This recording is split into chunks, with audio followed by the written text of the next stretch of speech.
In the peaceful town of Idera, there lived a young woman named Kanin. She was gentle, patient, and full of quiet strength. When she married Tond, a hardworking carpenter known for his honesty, the whole community rejoiced. Tond worked from sunrise to sunset, building doors, chairs, and dreams for other families, while Kanin kept their home warm with love. After 3 years of marriage, their greatest joy arrived. Kanin gave birth to twin boys at St. Mary's General Hospital. The delivery was difficult, and Kanin fainted from exhaustion. When she woke up, a nurse placed the baby in her arms. "You are blessed with a healthy son," the nurse said with a smile. Kanin, still weak and confused, did not question anything. She thought the second baby had not survived and was too afraid to ask. Tond, seeing her fragile state, simply thanked God for the child they had. They named him Daniel. Daniel grew into a bright and cheerful boy. But as he turned 7, he began to fall sick often. Strange fevers came and went. Doctors ran tests, but nothing seemed to work. His condition grew worse, and the once lively child became pale and weak.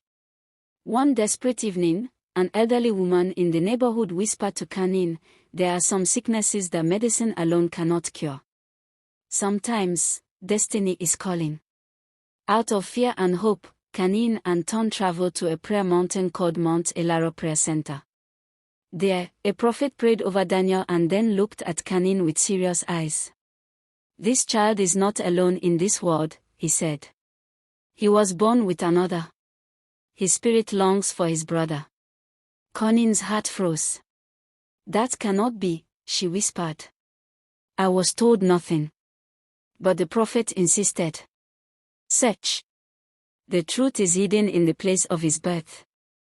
The next morning, Tond returned to St. Mary's General Hospital, demanding answers. Old records were brought out. Files were dusty, pages worn.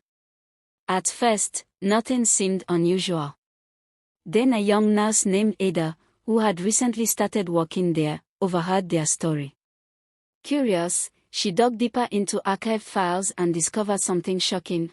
On the day Kanin gave birth, another woman had delivered a stillborn child. In the confusion of a power outage that night, 2 babies had been switched. The second twin had been given to the other family, who believed their child had miraculously survived. Ada, moved by compassion, helped track down the family in a nearby town. They were humble traders who had raised the boy, named David, with love and care. When the truth came out, both families were stunned. A DNA test confirmed it. Daniel and David were twins. The day the brothers met was unforgettable. Though they had never seen each other before, they stared at one another as if looking into a mirror. Slowly, Daniel, weak but hopeful, reached out his hand. David held it tightly. From that day, Daniel's health began to improve. It was as if something missing inside him had finally returned. The 2 families, though shocked by fate's twist, chose peace over anger. They agreed to let the brothers know each other and grow together. Kanin often sat quietly at night, watching her sons laugh side by side. She would hold Tond's hand and whisper, "What was lost has been found." And Tond would reply, "Hard work builds houses, but faith and truth build families." In the end, love repaired what confusion had broken, and destiny reunited what was never meant to be separated. Moral lesson: truth always comes to light, and love has the power to reunite what was once lost. What is meant to be in your life will always find its way back to you. Thanks for watching.